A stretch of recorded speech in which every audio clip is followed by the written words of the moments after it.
ആദ്യമായിട്ട് വേണ്ടതെന്ന് വെച്ചാൽ LM7805 വോൾട്ടേജ് റെഗുലേറ്റർ IC.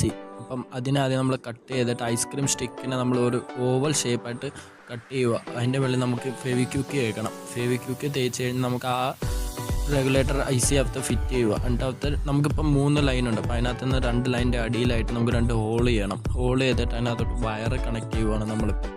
ആ വയർ കണക്ട് ചെയ്തിട്ട് ആ വയറിലാണ് നമ്മൾ ബാറ്ററി പിടിപ്പിക്കാൻ പോകണം.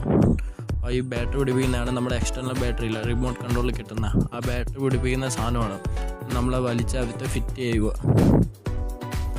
ഇത് കഴിഞ്ഞാൽ നമ്മളിപ്പോൾ ഫെവിക്വിക്ക് വെച്ച് അതിൻ്റെ നമ്മൾ നല്ലപോലെ ഒട്ടിയിരിക്കാൻ വേണ്ടിയാണ് നമ്മൾ ഫെവിക്വിക്ക് വെച്ചത്. കഴിഞ്ഞാൽ ആ വയർ കട്ട് ചെയ്ത് കളയുക. വയർ കട്ട് ചെയ്തിട്ട് നമുക്ക് ആ 2 IC ആയിട്ട് നമുക്കത് സോൾഡറിങ് ചെയ്യണം. നമ്മൾ സോൾഡറിങ് ചെയ്ത് കഴിഞ്ഞാൽ പിന്നെ നമ്മുടെ ഇപ്പോൾ കേടായ ചാർജറില്ല, ചാർജറിൻ്റെ പിന്നെടുത്തിട്ട് ആ പിന്നിനെ നമുക്ക് മുറിക്കണം. എന്നിട്ട് അതിനകത്ത് നിന്ന് ബ്ലാക്കും റെഡും വയർ മാത്രം വെച്ചിട്ട് നമുക്ക് അതിനെ നമ്മുടെ ഈ IC ആയിട്ട് കണക്ട് ചെയ്യണം. അതിന് നമുക്ക് അതിനെ സോൾഡറിങ് ചെയ്യേണ്ടി വരും. നമ്മൾ മൊത്തത്തിൽ സോൾഡർ ചെയ്ത് പോസിറ്റീവ് നെഗറ്റീവ് ആയിട്ടാണ് നമ്മൾ സോൾഡർ ചെയ്തത്. ഇപ്പോൾ നമുക്ക് കാണാൻ പറ്റും നമ്മളിപ്പോൾ മൊത്തത്തിൽ സോൾഡറിങ് ചെയ്ത് കഴിഞ്ഞ് അതിൻ്റെ മുകളിൽ നമുക്കൊരു കവർ വേണം. അപ്പോൾ കവറിന് വേണ്ടി നമ്മൾ അതിൻ്റെ മുകളിൽ തന്നെ പിന്നെയും ഐസ്ക്രീം സ്റ്റിക്ക് തന്നെയാണ് ഒട്ടിക്കുന്നത്.